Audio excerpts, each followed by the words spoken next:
Hello everyone, मेरा नाम है बनी और आप देख रहे हैं grace of God YouTube channel. क्या आप ग्रेस ऑफ गॉड का मतलब जानते हैं? हम ग्रेस ऑफ गॉड का मतलब सीखते हैं।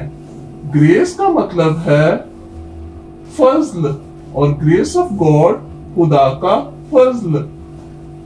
खुदा का फजल यानी खुदावंद की नेकी, खुदावंद की मेहरबानी और खुदावंद का रहम है जो खुदावंद हम पे करते हैं। और खुदावंद का फजल सबसे पहले निजात की सूरत में हम पे हुआ।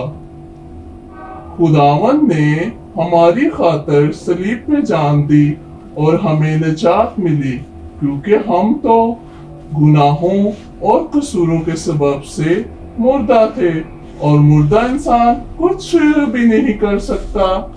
लेकिन जो काम सलीब पे हुआ उसकी बदौलत हमें निजात मिल गई और हम पर खुदावंद का फजल हुआ। और हम जब दाऊद की स्टोरी सुनते हैं तो उसमें जाती जूलियत एक बहुत बड़ा दियो था जिसको उस टाइम के बादशाह और सारे हथियार नाकाम हो गए थे मारने में।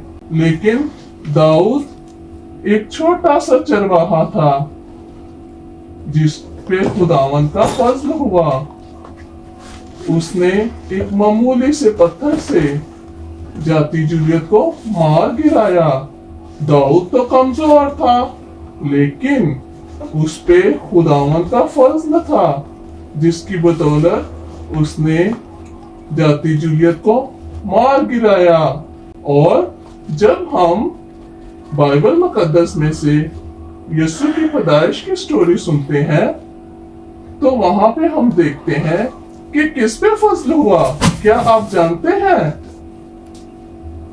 यीशु की पैदाइश की स्टोरी में फरिश्ता मुकद्दसा मरियम के पास आया और फरिश्ता ने कहा, खुदा की तरफ से तुम पर फजल हुआ है। और मरियम तो एक मामूली सी लड़की थी, उसकी मंगनी यूसुफ के साथ हुई थी, लेकिन खुदावंद ने अपना फजल उस पे किया।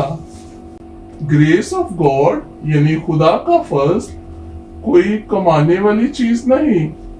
जब हम कमजोर होते हैं तब हम पे खुदावंद का फजल होता है। और फजल कोई क्रेडिट कार्ड से खरीदने वाली चीज नहीं, फजल खुदावंद की तरफ से होता है। फजल हम कैसे हासिल कर सकते हैं? फजल खुदावंद की तरफ से होता है।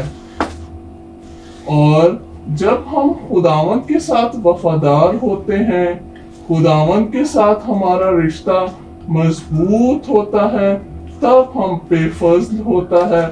और जैसे यीशु मसीह ने अपने शागिर्दों को दुआए रुबानी सिखाई और कहा, जब तुम दुआ करो तो कहो, ऐ हमारे बाप, यानी हमें सबसे पहले अपना रिश्ता अपने बाप के साथ रखना है और हमें उस रिश्ते को मजबूत रखना है। हमारा रिश्ता खुदावंद के साथ दुनियावी चीजों से नहीं होना चाहिए। हम दुनियावी चीजों से खुदा का फजल हासिल नहीं कर सकते। मुझे दुनियावी चीजों से एक बात याद आई। एक लेडी तकरीबन 5-6 माह से चर्च नहीं आ रही थी और एक दिन वो पास्टर से मिली और पास्टर ने पूछा कि आप चर्च क्यों नहीं आ रही? उसने बोला, अब मैं नहीं चर्च आऊंगी, अब मैं कभी नहीं चर्च आऊंगी। पास्टर ने पूछा, क्यों, क्या हुआ? उसने बोला कि मैं बाकायदगी से चर्च आती हूँ, बाकायदगी से अदायगी देती हूँ और 3 दिन रोजे भी रखती रही हूँ, पर खुदावंद ने मुझे कनाडा का वीजा नहीं दिया। और पास्टर इस बात पे हंसने लगे कि इसका ताल्लुक तो मसीह के साथ, खुदा के साथ कनाडा का वीजा था। हमें खुदावन का फजल इस तरह नहीं हासिल हो सकता। हमें खुदावन के साथ अपना रिश्ता कायम रखना है, तो हमें मुकायदगी से प्रेयर करनी है, खुदावन पे मजबूत रहना है। आई होप आज की वीडियो आपको अच्छी लगी होगी। Bye, take care. Subscribe.